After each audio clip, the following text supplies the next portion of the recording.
Hello guys, welcome back. நான் இப்போ ஒரு சின்ன கதை தான் சொல்ல போகிறேன். நீங்கள் எப்படி அது உங்களோட வாழ்க்கையில் ஒரு ஒஸ்ட் முடிவை எடுத்துகிட்டு அதை நினச்சி வாழ்க்கை பூரா கவலைப்பட்டுருக்கீங்களா? நான் இப்போ சொல்ல போகிற 2 பேருடைய கதையை கேட்டுட்டு இதுக்கு நாமளே பரவாயில்லன்னு நீங்கள் நினைப்பீங்க. ஏன் தெரியுமா? ஜான் ஹால்வஸ் என்றவர் அப்பத்த காலத்தில் பிட்காயின், உங்கள் எல்லாருக்கும் தெரிஞ்சுங்க, பிட்காயின்ஸை காசு கொடுத்து 7500 வாங்கியிருக்காரு. 7500 பிட்காயின் நான் வாங்கின காலத்தில் ஒரு வரைக்கும் கம்மியாக தான் இருந்திருக்கு. ஆனால் 2013 அப்போ பிட்காயினோட விலை எப்படி ஏறிச்சுன்னு உங்கள் எல்லாருக்குமே தெரியும்.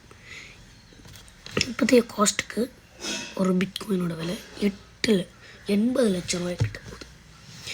அப்போ 2013 அந்த ஹார்ட் டிஸ்கை வச்சிடுறாரு, பிட்காயின்ஸ் வச்சுருக்காரு, எங்கெங்கெல்லாம் போய் தேடி பார்க்குறாரு.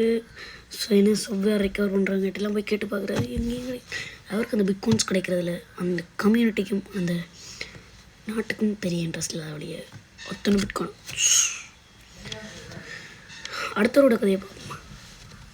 ஆப்பிள் கம்பெனி எல்லாருக்கும் தெரியும் தானே. ஆப்பிள் கம்பெனியில் ஒர்க் பண்ணுற ஜான் ஹால்வஸ் என்றவர் அவருக்கு நிறைய லோன் ரெக்கவர் பிரச்சனை இருந்தபடியே டிப்ரெஷனில் போய் ஆப்பிளோடைய 10% ஸ்டாக்கு வெறும் $800 விற்றுட்டார்.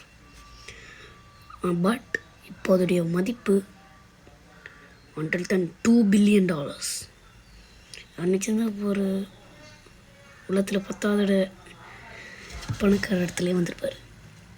அது என்ன பண்ணுறது, அவங்களுடைய நேரம். நீங்கள் இப்போ ஹோஸ்ட் முடிவு எடுத்திருந்தா அதை நீங்கள் கமெண்ட்டில் டேக் பண்ணுங்கள். Bye, see ya.